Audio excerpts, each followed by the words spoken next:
Mark's passion narrative is a nightmare, but it's nowhere near as bad as Matthew. Nowhere near.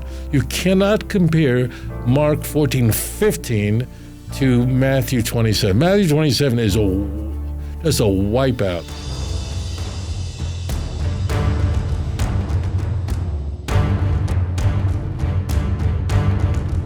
So we have Joseph from Fort Worth. You are live on the air. Go ahead with your question, sir. Good morning, Rabbi Tovia. Toda Rabbi, for everything that you do for the community. I'm actually going through a conversion program right now because a lot of the teachings that you've put together and also a lot of my individual readings. But the question that I have today is really regarding, I've been reading your books, and it's come to my awareness that really the Christian religion has been invented from the beginning for one sole purpose, and that was to make it more palatable for the people that were in Jerusalem to be more willing to accept the Roman Empire for their actions, so that they will stop rebelling. And it really came down to a couple of verses that I saw. Basically, Matthew 10:5, where it says, JC here says that go only out to the sheep of Israel, with this message of more of a kind, gentler type people to be more obedient. And then it repeats itself in Romans 1:16, according to the readings. And also, I found the same sentiment in your book. And when I did this, I went back and looked at Caesar's Messiah, and it correlates right on time with the timing, when it was put together, when the message was entered into what we can now call the Bible, the timing, the years, the 40-year span. It's amazing to me how this all comes together. But it's amazing also how people miss it. I don't understand how that is, but I'm sure you have an idea, and that was my question, is why do you think that so many people fail to see the truth when it's right in front of them? Excellent. Thank you so much for your question. Joseph, you can go ahead and hang up now and tune in for your answer. Thank you for your call. I've done quite a few shows with the people who have written the books you're referring to, and others who actually believe on a whole different level that the Flavian dynasty was actually invented Christianity. There's a lot of truth in that, meaning that 26 out of the 27 books of the Christian Bible are extremely pro-Roman and exonerate the empire for Jesus' crucifixion. And the Jews are held uniquely culpable. And essentially, Pontius Pilate is portrayed as a lackey, which we know from historians is the exact opposite of what he was. He was a utter bloodthirsty tyrant. He was a nightmare. So Jews would not be dictating to Pontius Pilate to free Barabbas. All that stuff is nonsensical. And therefore, the Christian Bible portrays the Jews as the villains and exonerates Pontius Pilate completely.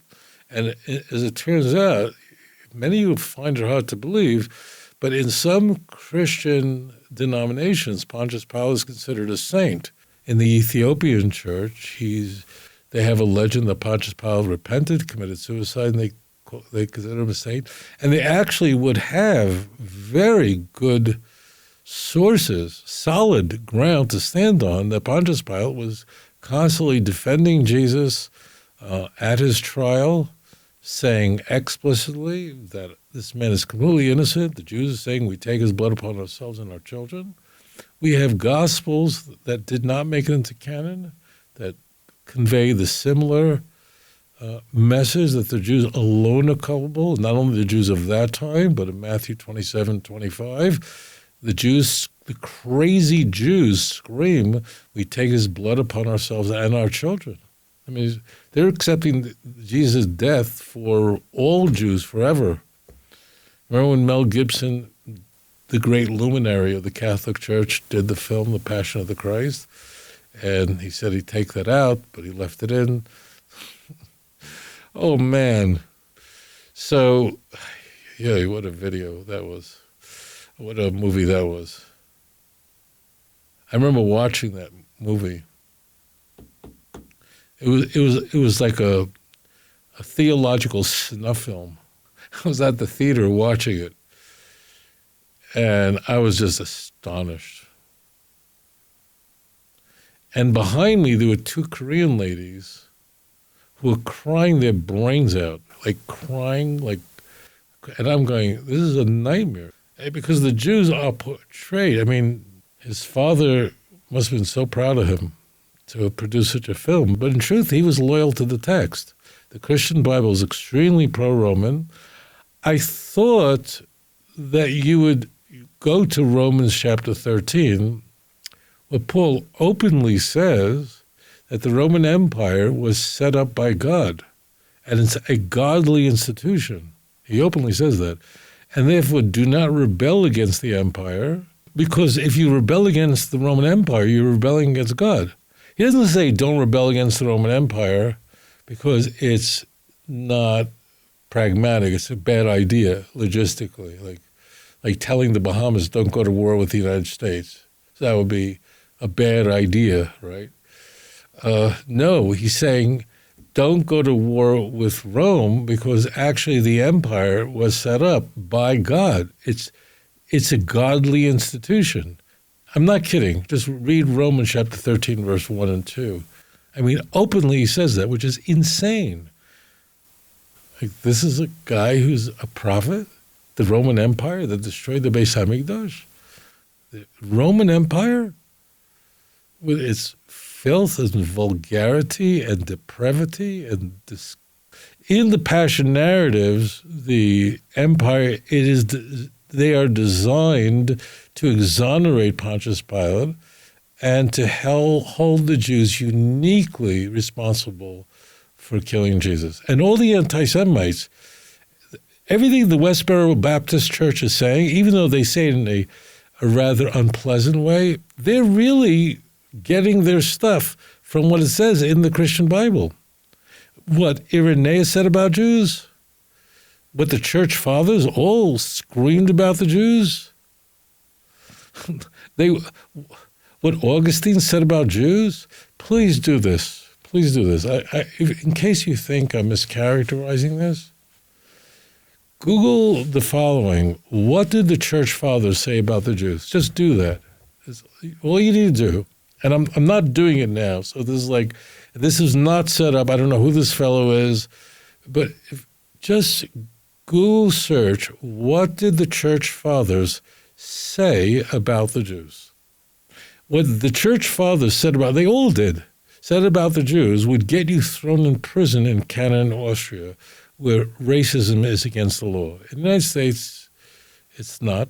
But in countries like Germany, there are laws against hate speech. They would all be thrown in prison, all of them. Now, were they crazy? No, they weren't. As it turns out, the church fathers were completely sane and rational.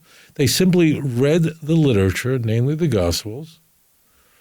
They, in particular, read the Passion narratives and concluded what any logical person concluded: the Jews are absolutely insane. And I'm happy Christians don't read their Bible very well, because they'd all hate us. That's where it all comes from. The Jews control the world, they control the government, they control everything. The stuff that Candace Owens talks about. All this conspiracy where the Jews control, we control, everybody is our puppets. That's where it comes from. That's where it comes from. It's all, made by the church. It's all Christian anti-Semitism. And there were anti-Semites prior to Christianity, but you could find one person here, but it basically was all invented by the church in order to exonerate Rome. I mean, in the book of John, which is the most anti-Semitic of all the four Gospels, then there's good competition there. Jesus literally says in John chapter 19 to Pontius Pilate that actually he didn't do anything wrong, and it's the Jews, they're the ones who are completely culpable for what's happening to me. He openly says it. Openly says it. And now there are very nice Christians out there, very, very sweet, who don't know what to do with this. I just want to put this caveat there.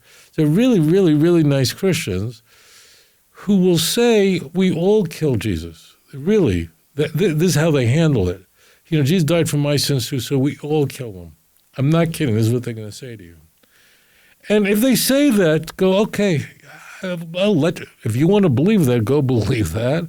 They're trying to be nice, and they're not anti-Semitic, and they want to be a Christian. They're trying to figure out a way out of this. But the truth is, the anti-Semitic Christians are more loyal to the text, and the philo-Semitic Christians have to rework the text to figure out, who did this a lot? Dr. King, of blessed memory. So Martin Luther King loved Jews, loved Israel. He loved Jews. He just loved Jewish people. And he actually, in his speeches, frequently pointed to stories that would ordinarily be anti-Semitic, but he reworked the stories in a way that made the Jews look good. He was brilliant. He was a very deeply religious man. He was, in my view, the greatest orator of the 20th century. His speeches, until his last speech on April 3rd, 1968, only 2 days before he was murdered, where he just from the mountaintop. It's beautiful. In any case, he did this a lot because he just loved Jews. The civil rights movement, unfortunately, took a different turn after his death, unfortunately. But so there are Christians who are very, very, very good people who have to rework the text. But a plain, natural reading of the text is one that exonerates Rome, exonerates Pontius Pilate, and it increasingly becomes so as you move from Mark, the earliest gospel chronologically, to John, the last gospel. So Mark is a nightmare. Mark's passion narrative is a nightmare, but it's nowhere near as bad as Matthew. Nowhere near. You cannot compare Mark 14:15 to Matthew 27. Matthew 27 is just a wipeout. John 19, get out of here. Get out of town. All right, that's the end of this, and I rest my case. Anyways, it's very intriguing. I just want you to know that the idea, Atwell's ideas, I understand where it's coming from. It's a fantastic claim. I don't agree with everything, but I'm still out on many of these ideas. I think about them a lot, but this is not nonsense. There's a lot to what they're saying. Anyways, thank you for your point. If you enjoyed this program, please like and subscribe. אדון עולם אשר מלך בטרם כל יציר נברא לעת נעשה בחפצו כל